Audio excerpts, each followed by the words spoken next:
Please applaud Teresa and her extraordinary courage. Please, can we applaud? Extraordinary courage. Thank you, thank you, thank you.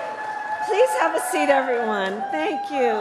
It's good to be back in Arizona. It is good to be back in Arizona. Thank you all. Thank you so very much.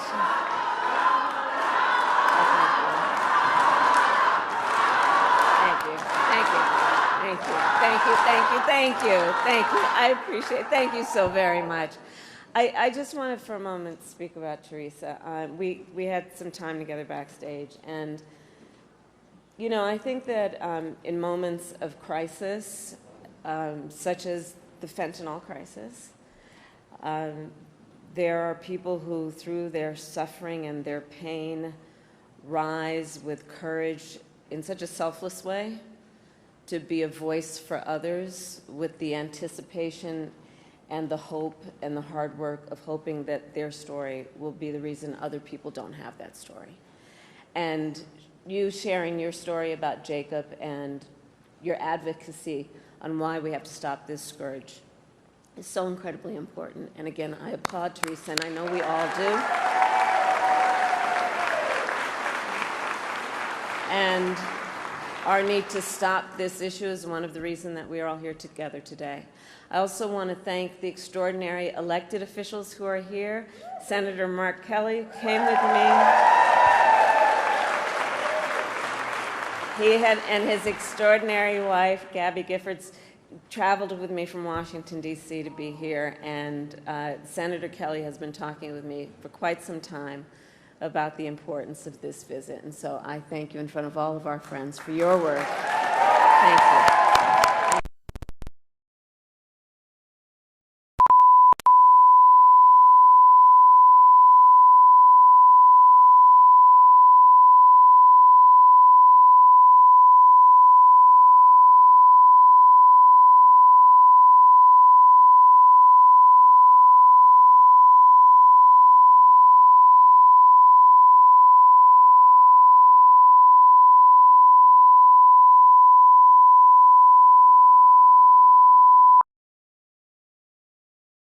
You've shared with me the needs of your community. Thank you for your leadership as well. And to all the elected and community leaders here today, thank you for taking the time out of your busy lives to be here this afternoon.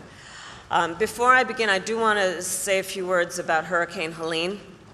I spoke this morning with our FEMA administrator, Chris Well, and President Biden and I, of course, will continue to monitor the situation closely. We have mobilized more than 1,500 federal personnel to support those communities that have been impacted. We have food, water, and generators that are ready for deployment. And we are working to restore power for millions of people who currently are experiencing outages. And I just want to stress, and for the press that is here, to those who are watching, the storm continues to be dangerous and deadly, and lives have been lost, and the risk of flooding still remains high. So I continue to urge everyone to please continue to follow guidance from your local officials until we get past this moment. So thank you all, and now I'll speak about, in particular, the people who are here today and why we are gathered here together today. So Arizona, I think you all know, and this is why you are here, there are consequential issues at stake in this election. And one is the security of our border. The United States is a sovereign nation, and I believe we have a duty to set rules at our border and to enforce them. And I take that responsibility very seriously. We are also a nation of immigrants. The United States has been enriched by generations of people who have come from every corner of the world to contribute to our country and to become part of the American story. And so we must reform our immigration system to ensure that it works in an orderly way, that it is humane, and that it makes our country stronger.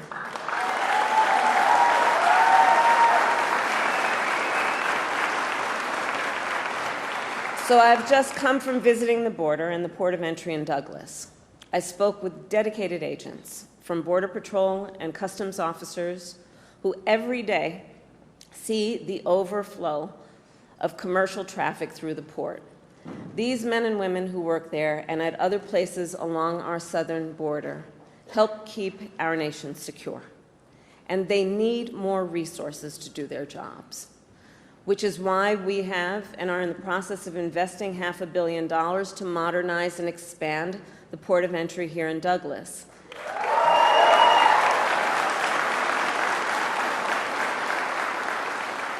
And why last December I helped raise the rate of overtime pay for border agents, and also why I strongly supported the comprehensive border security bill. Written last year, as you know, by a bipartisan group of senators, including one of the most conservative members of the United States Congress. That bill would have hired 1,500 more border agents and officers. It would have paid for 100 inspection machines to detect fentanyl that is killing tens of thousands of Americans every year. It would have allowed us to more quickly and effectively remove those who come here illegally, and it would have increased the number of immigration judges and asylum officers. It was the strongest border security bill we have seen in decades. It was endorsed by the Border Patrol Union, and it should be in effect today, producing results in real time right now for our country.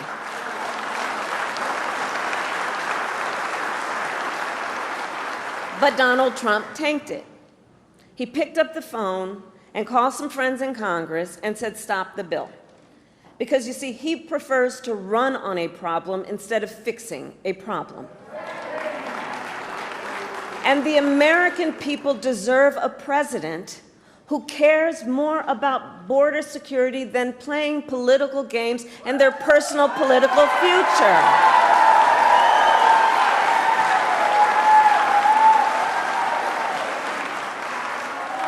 And so even though Donald Trump tried to sabotage the border security bill, it is my pledge to you that as President of the United States, I will bring it back up and proudly sign it into law.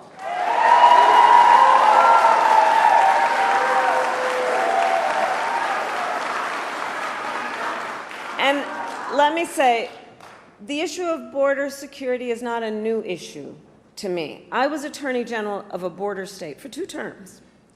I saw the violence and chaos that transnational criminal organizations cause, and the heartbreak and loss from the spread of their illicit drugs. I walked through tunnels that traffickers used to smuggle contraband into the United States. I've seen tunnels with walls as smooth as the walls of your living room, complete with lighting and air conditioning, making very clear that it is about an enterprise that is making a whole lot of money in the trafficking of guns, drugs, and human beings.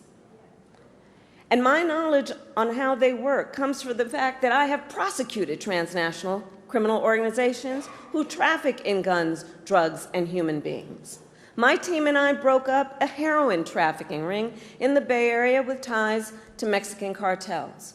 We took down a gang working with the Sinaloa cartel to traffic methamphetamine into the United States. We seized millions of dollars worth of cocaine from the Guadalajara cartel and broke up a drug trafficking operation, including pill mills and so-called recovery centers that were pushing opioids with deadly results.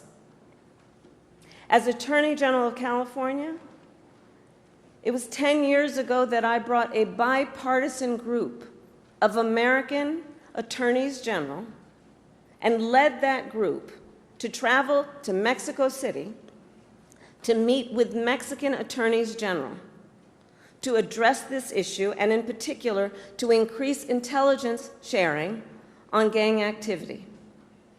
all of which allowed us to prosecute more human traffickers. And I started, as Attorney General, the first comprehensive report in the state of California analyzing transnational criminal organizations and the threats they pose to public safety and to the economy. So stopping transnational criminal organizations and strengthening our border is not new to me, and it is a long-standing priority of mine. I have done that work, and I will continue to treat it as a priority when I am elected President of the United States.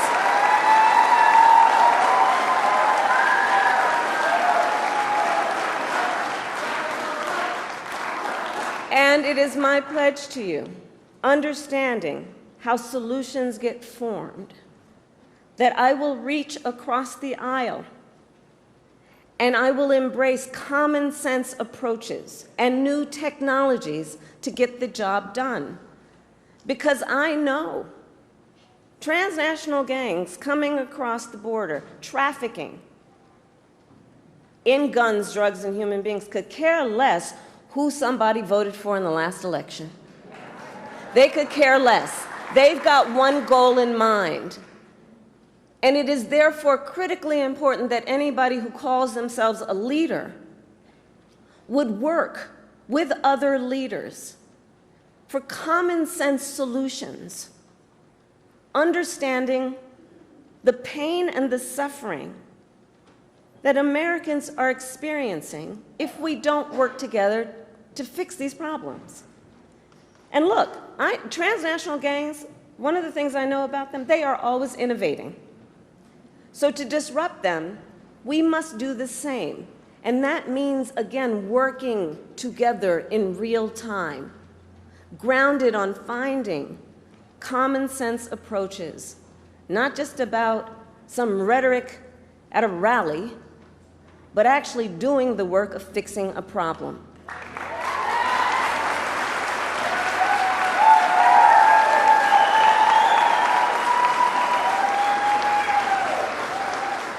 And as president, I won't only bring back the border security bill that Donald Trump tanked, I will do more to secure our border. To reduce illegal border crossings, I will take further action to keep the border closed between ports of entry. Those who cross our borders unlawfully will be apprehended and removed and barred from re-entering for 5 years. We will pursue more severe criminal charges against repeat violators. And if someone does not make an asylum request at a legal point of entry and instead crosses our border unlawfully, they will be barred from receiving asylum. While we understand that many people are desperate to migrate to the United States, our system must be orderly and secure. And that is my goal. And that is my goal.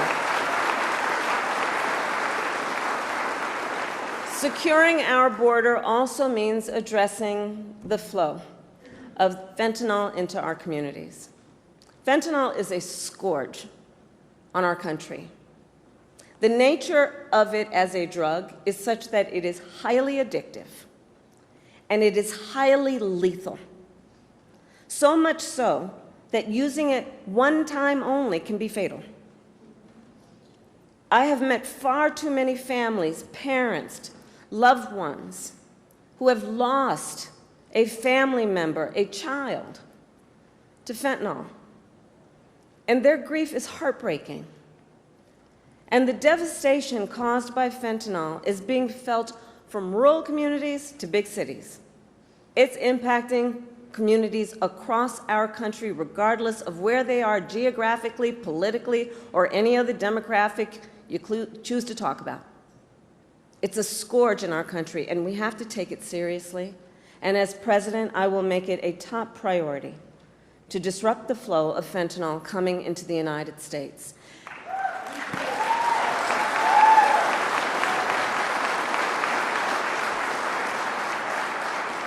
And I know everyone here understands that most of the fentanyl in America comes from two cartels based in Mexico. Most often, they are smuggling it through vehicles at legal ports of entry like the one I visited today. The fact is, border officers don't have enough resources and are only able to search a fraction of the vehicles that pass through their checkpoints. This is unacceptable. They need the resources to do their jobs.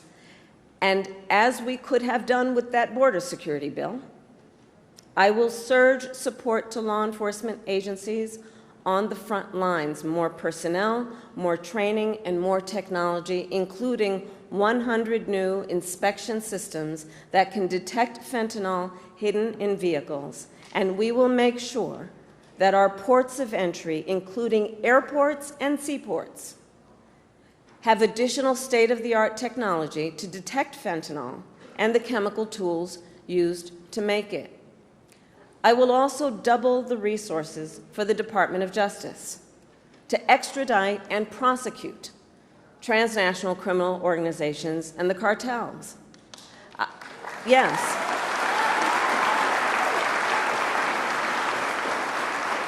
I will ensure that we target the entire global fentanyl supply chain because we must materially and sustainably disrupt the flow of illicit fentanyl coming into our country. My approach takes into account also that the precursor chemicals used to make fentanyl are by and large made in China and then shipped to Mexican cartels and trafficked right here into the United States. Our administration demanded that China crack down on the companies that make those chemicals, and it has started to happen. But they need to do more. And as president, I will hold them to their commitment to significantly reduce the flow of precursor chemicals coming from China. Yeah. And all of this to say, we must tackle this issue from every angle, because our highest charge must be to protect the lives of our people. It must be to understand the pain and to have the courage to know that solutions are at hand if we focus on fixing a problem instead of running on a problem.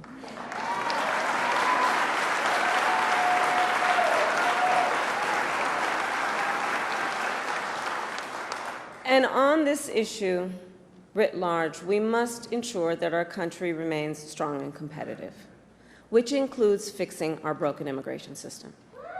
And let me be clear, I reject the false choice. I reject the false choice that suggests we must either choose between securing our border or creating a system of immigration that is safe, orderly, and humane. We can and we must do both. We must do both.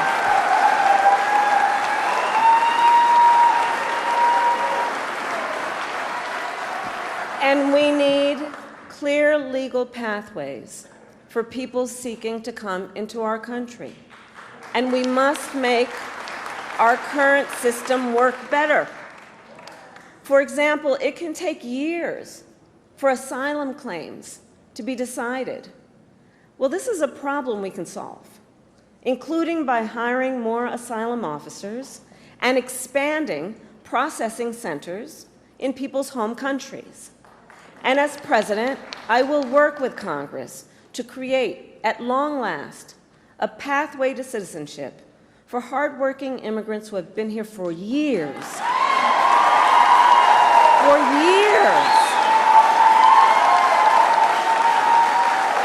And deserve to have a system that works. I also have in mind our dreamers. I have met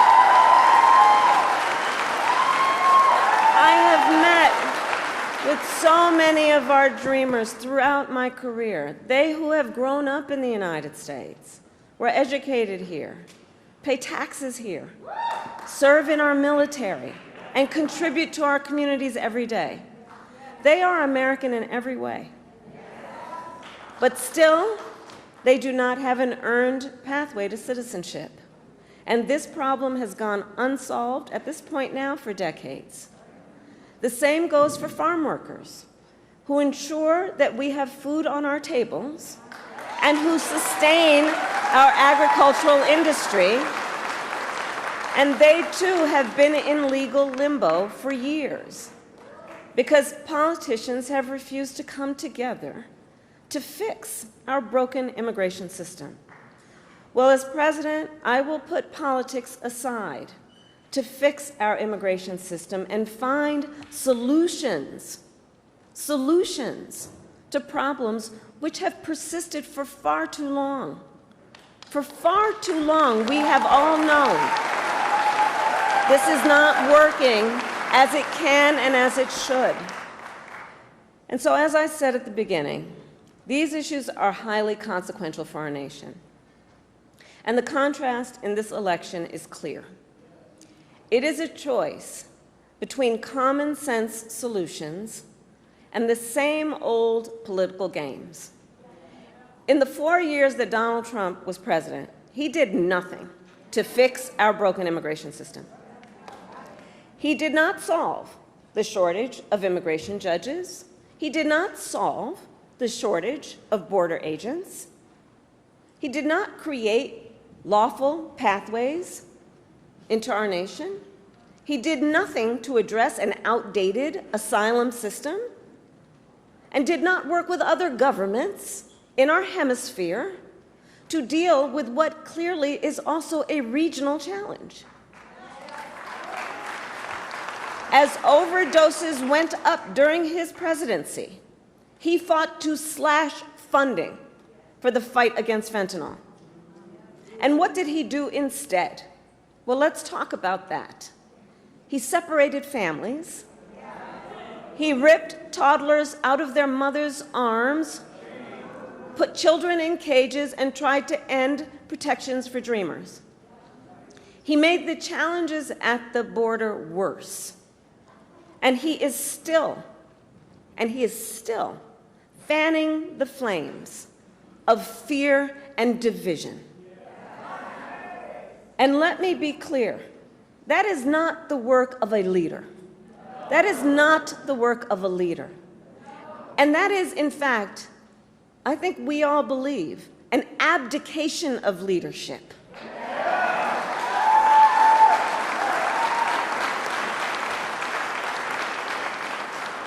And so, on behalf of all across our nation who want to see these problems solved, I say we cannot accept Donald Trump's failure to lead. We should not permit scapegoating instead of solutions. And let's see what's happening. Let's not permit scapegoating instead of solutions, or rhetoric instead of results. As your president, I will protect our nation's sovereignty, secure our border, and work to fix our broken system of immigration. And I will partner with Democrats, Republicans, and independents to do it.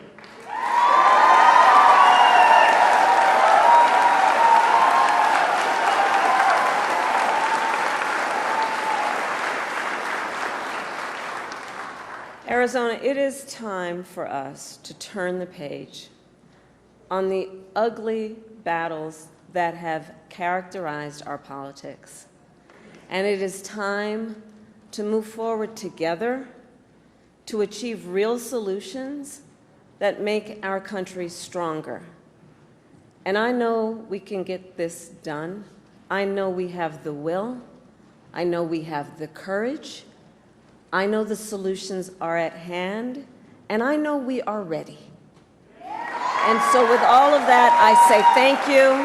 May God bless you, and may God bless the United States of America.